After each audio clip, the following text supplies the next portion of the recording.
Howdy. Howdy. If you're new here, hi there, my name is Blue something. I like these things right here, and my favorite color is green. Thanks for stopping by.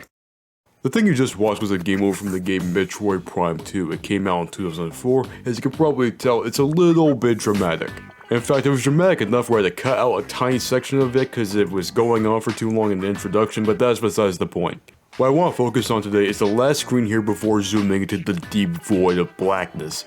This part right here. I'm going to explain why this is cool. But first, I'm going to explain whatever the hell this means, because this is just nonsense. Let's focus on this part right here and then work our way all around the circle. What does diegetic mean? If you're talking definition, it means an audio source that exists within the world of a piece of fiction. However, if you're talking about movies and stuff like that, people who use the term diegetic are usually talking about some visual on the screen, so auditory kind of took a bit of a backseat. Now, if you've never heard of that term, I do not blame you. I only know of it because I watched a video about 4 years ago. Oh no. Hey guys, how you doing? Do you mind reselling that one Walpole shirt? I need that Walpole shirt. He's on the website. Give me the Walpole shirt. I really need that shirt. You see that right there? That was diegetic noise. You heard that, right? Good, I'll let you go now. Sorry for scaring you. So, now that we got that part, now what do I mean by the term half-diegetic that I just made up?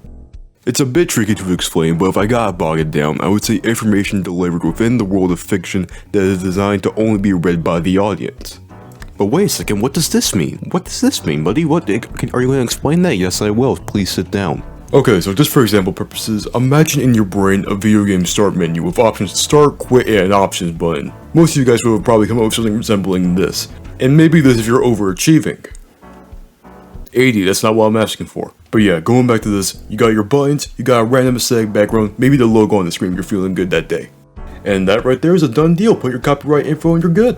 I think we can all agree that this is the formula they use for this type of assignment, but what if, hear me out, you skewed it a little bit? This is Resident Evil 7. This is the main menu. I want to shake the hand of whoever came up with this design. This I would say is a fantastic form of what I'm referring to when I mean half-diegetic design. All the basic information you need to display the menu features is shown through the cassette player. And some extra stuff like controls is shown through like a paper on the side or whatever. That's besides the point. This cassette player does not exist within the world of the game. It only exists for the player. No one in the game is going to look at this cassette player and see it says the words new game written on it. If they do, they probably have some questions.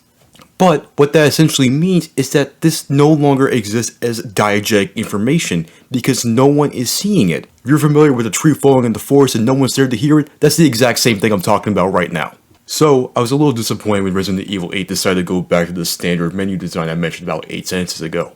If that's not proof enough Resident Evil 7 is the best Resident Evil, you can cut a guy's fingers off while playing blackjack. It's a shame more games have not taken inspiration from this. So finally, when we're going back to Prime 2, we can kind of see how it takes a bit of a unique route with this. Firstly, it does this in the Game Over screen rather than the main menu, which, you know, all things considered, the art of Game Over is kind of an underrated but also lacking thing that we don't really have time to go into right now.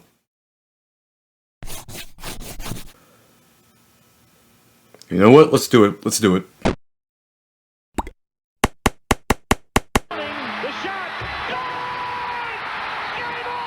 This is one of the highest points in this entire franchise's history, and look at how old the footage is.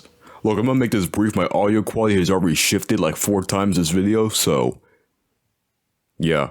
The word game over words were designed to tell the player of the game that there's nothing left for you to do. You can go back and play another game or pop in another quarter if you want to keep on playing.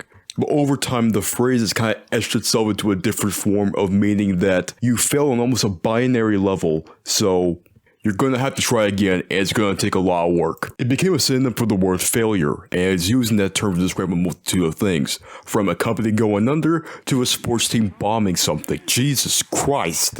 Finally, going back to this, I promise I'm not going to switch away. But in this context right here, the word game over is delivered within the UI of this presentation that we got right here. Yo, it's future me here.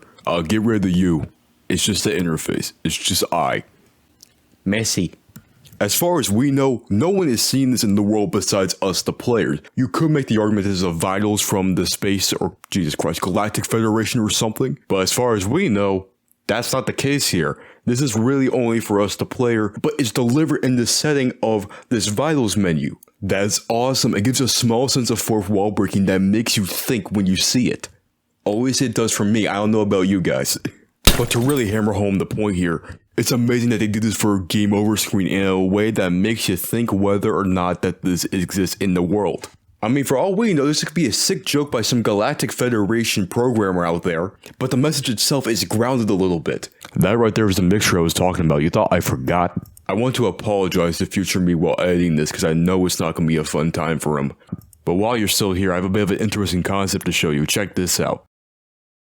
This is what I want to call the video game UI design system layer. Whoop-a-wop-a-dack, I don't know. Now this thing ranges from game to game, but the standard way this works is UI and then your actual world of the game. 2 layers. Try to imagine yourself looking through like a Viewmaster or something with a bunch of different filters before you get to the actual contents of the world.